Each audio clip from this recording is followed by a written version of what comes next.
receive me with glory.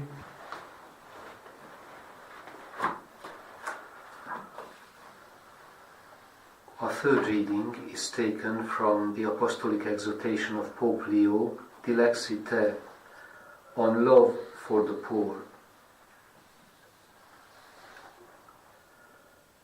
The Fathers of the Church and the Poor. Saint Augustine.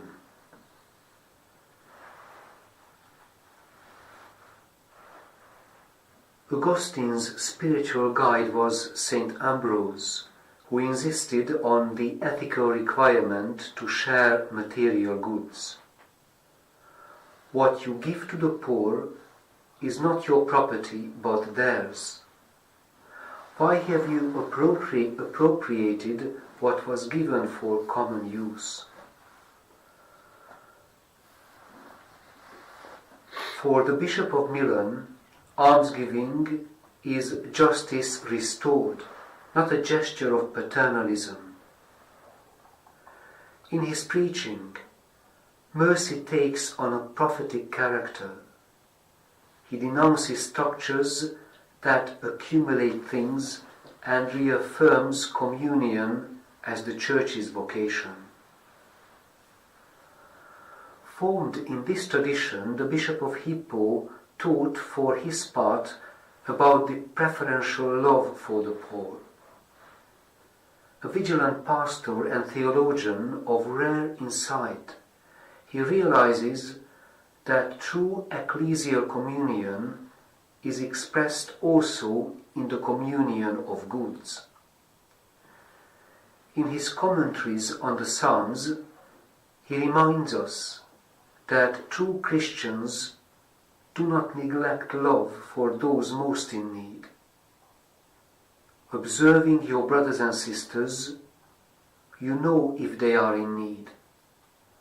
But if Christ dwells in you, also be charitable to strangers.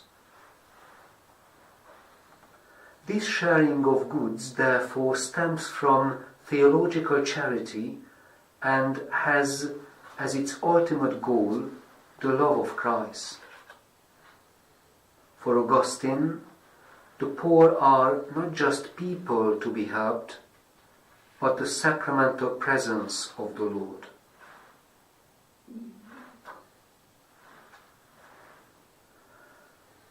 The Doctor of Grace saw caring for the poor as concrete proof of the sincerity of faith. Anyone who says they love God and has no compassion for the needy is lying. Commenting on Jesus' encounter with the rich young man and the treasure in heaven reserved for those who give their possessions to the poor, Augustine puts the following words in the Lord's mouth. I received the earth, I will give heaven. I received temporal goods, I will give back eternal goods. I received bread, I will give life. I have been given hospitality, but I will give a home. I was visited when I was sick, but I will give health. I was visited in prison, but I will give freedom. The bread you have given to my poor has been consumed, but the bread I will give will not only refresh you, but will never end. The Almighty will not be outdone in generosity to those who serve the people most in need. The greater the love for the poor, the greater the reward from God. Here ends our third reading. Thanks be to God.